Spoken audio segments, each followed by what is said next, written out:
Welcome back to my dark corner of this sick world. Can you hear me? Before James Cameron jumped in with his official sequel, Ciro Ippolito followed up Ridley Scott's Alien with Alien 2 on Earth.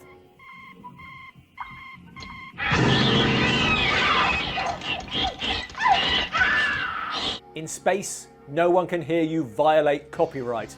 I'm afraid.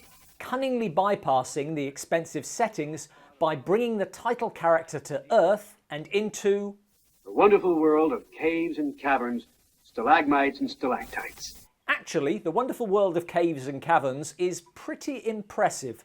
Other areas less so.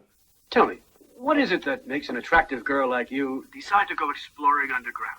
Courtesy of some borrowed footage, Make sure you superimpose the stock footage sign or the audience will think it's live. a space mission returns to Earth.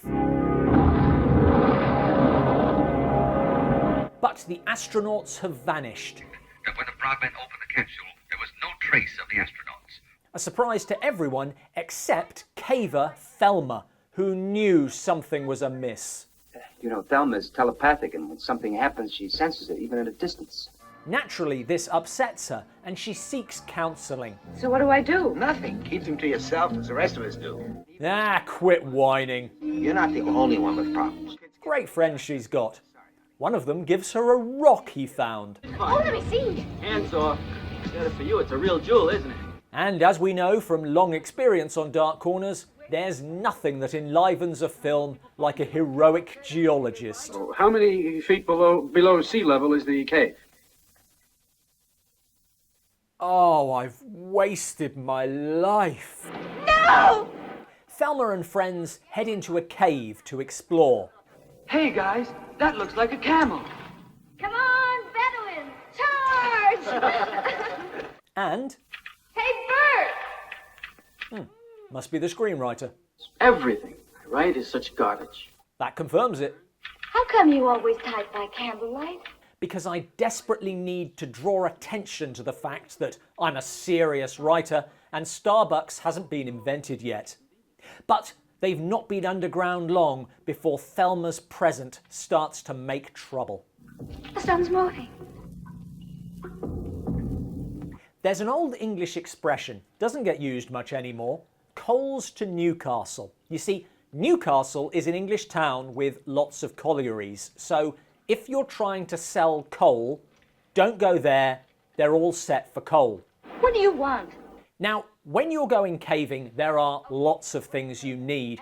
Food, water, first aid kit, climbing equipment, and these guys are going overnight, so they also need a tent, sleeping bags. Space and weight are at a premium, so the one thing you probably don't need in your rucksack is a rock. Now, in this case, it does go particularly badly, but my point remains. When you're going caving, you do not need to bring your own rocks. You're sorted for rocks. Coals to Newcastle. It's incredible. Anyway, we're now into proper alien territory.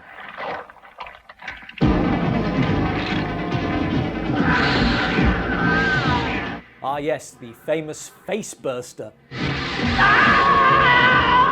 The cavers seek another way out, pausing only to discuss current events. How could those astronauts disappear? How could they, Roy? And make an incredibly tenuous link. Well, it's weird. Could there be some connection with the stone?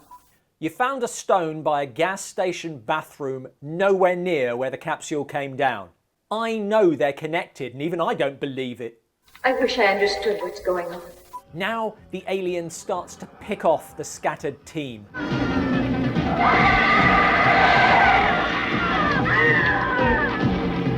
In increasingly gory fashion.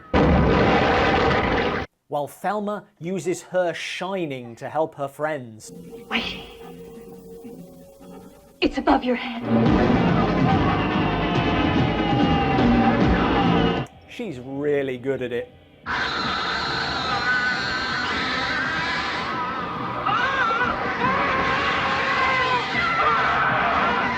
Only Thelma and her boyfriend Roy escape, and they rush off to find help. Let's go. But the surrounding area is deserted. Hey! Anyone around? Back in the city, they head straight for the bowling alley. Well, I suppose it has been a stressful day.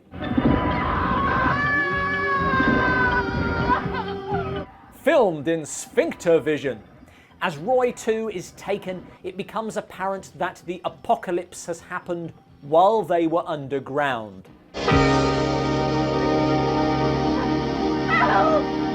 Which really calls Thelma's telepathy into question. I mean, at no point did it seem as if millions of voices had cried out in terror and were suddenly silenced.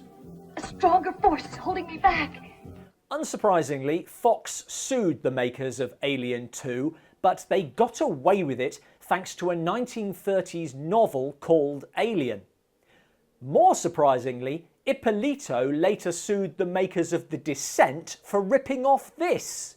You yourself create these monsters that are frightening you. I mean, that takes some serious front. Joe, we begin again? No, thanks. I think that'll be all. Thanks for watching.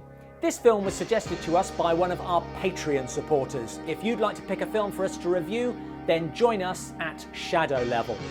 This is the second Alien ripoff we've reviewed this year, and Star Crystal is in waiting. What are the most ripped off storylines in cinema? Let us know in the comments below. Look, it's getting late and I've got to go. Sorry, honey.